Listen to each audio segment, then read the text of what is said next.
Ok, aujourd'hui on va parler d'un phénomène qu'on connaît peu mais qui se produit tous les jours et dont les conséquences nous concernent directement.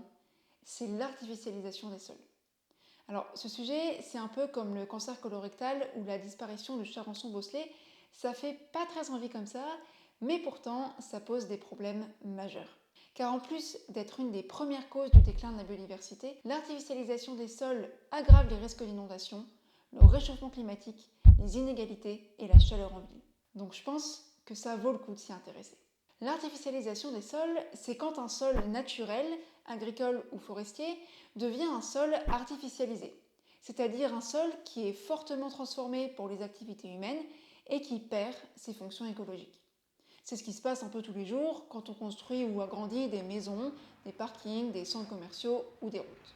Et aujourd'hui en France, l'artificialisation augmente 4 fois plus vite que la population. Pour vous faire une idée, on artificialise tous les ans l'équivalent de 6 fois Paris.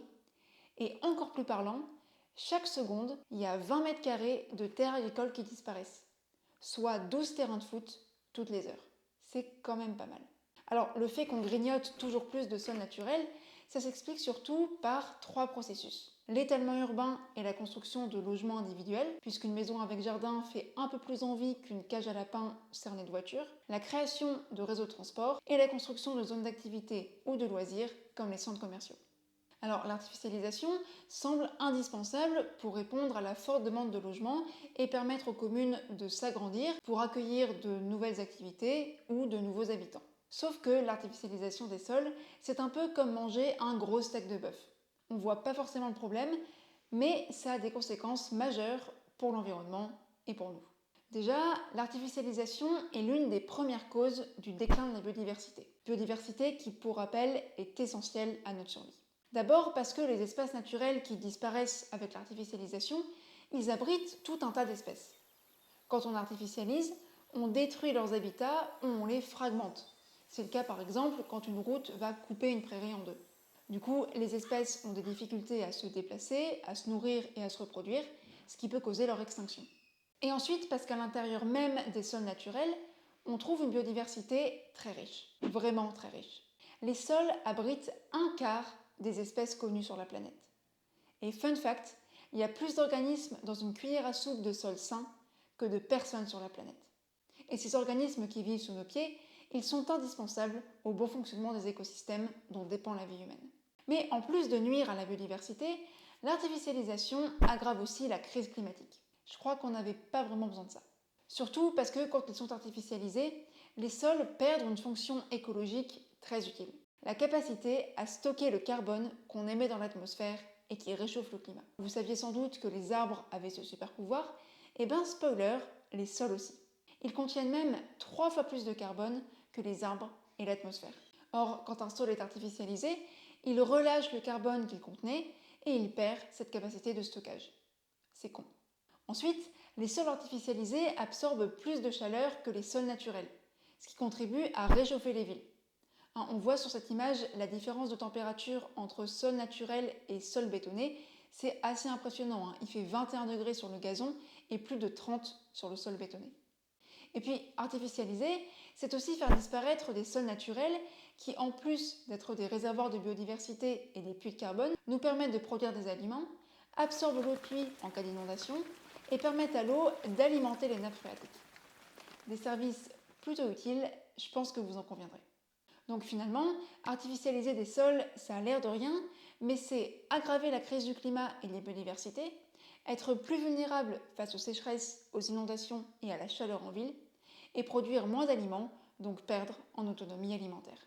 Du coup, limiter l'artificialisation est devenu une priorité. Dans le cadre du plan biodiversité, le gouvernement s'est fixé l'objectif zéro artificialisation nette d'ici 2050. Alors attention, on parle bien de zéro artificialisation nette. Ça veut dire qu'on ne va pas arrêter d'artificialiser, mais qu'on va compenser l'artificialisation. Dès qu'on artificialisera un sol, on devra en contrepartie renaturer un sol qui était déjà artificialisé, comme un parking par exemple. Un peu sur le principe du je pollue, mais je plante des arbres pour compenser. Le truc, c'est que renaturer un sol, c'est long, très cher et contestable. Si on détruit un sol quelque part, on ne pourra pas retrouver ce sol en renaturant ailleurs. Le sol détruit, il a mis des années à se former et il a des fonctions uniques qu'on ne pourra pas retrouver autre part. Les sols ne sont pas les mêmes partout. C'est un peu comme les frères Bogdanov. Ils se ressemblent, mais ils ne sont pas interchangeables. Alors, une solution durable contre l'artificialisation, c'est peut-être de changer de modèle de société et de tester de nouvelles manières de faire la ville. Par exemple, Sylvain Grisot propose un urbanisme circulaire, qui consiste en gros à organiser la ville avec ce qui existe déjà, plutôt que de consommer de nouveaux sols naturels. Alors concrètement, ça donne quoi? On peut par exemple utiliser davantage les lieux qui ne sont occupés que quelques heures par jour. Une cantine peut devenir un espace de travail l'après-midi et une école se transformer en salle de sport le week-end. On peut aussi construire des bâtiments évolutifs, comme des bureaux transformables en logements ou une maison qu'on peut étendre à l'arrivée d'un enfant et modifier pour accueillir une personne âgée. Et dernière piste, réhabiliter ou recycler des logements vacants ou des friches. Par exemple, les friches de Fifcal près de Lille ont été dépolluées et accueillent aujourd'hui un écoquartier. C'est ce qu'on appelle le renouvellement urbain. Alors, ces principes d'urbanisme, ils peuvent être concrètement encouragés grâce à des mesures fiscales qui favorisent le renouvellement urbain et la rénovation des bâtiments existants. Et ils peuvent s'accompagner d'autres mesures concrètes, comme protéger les zones agricoles, revaloriser l'habitat collectif et revitaliser les commerces de centre-ville pour éviter de transformer nos champs en centres commerciaux. Le but de toutes ces solutions, c'est de combiner objectifs écologiques et besoins des habitants. On évite l'artificialisation en densifiant la ville, tout en répondant à la demande de logement et d'un cadre de vie agréable. Alors, il y a plein d'autres pistes concrètes pour penser la ville autrement, comme le chrono-urbanisme ou la ville frugale. Je vous mets quelques liens en description, ainsi que des sources pour creuser le sujet. Et si ça vous a plu, n'hésitez pas à partager la vidéo pour me soutenir et faire connaître le sujet. Et dites-moi en commentaire si vous avez, vous, des idées de solutions contre l'artificialisation des sols. On pourrait en reparler sur cette chaîne.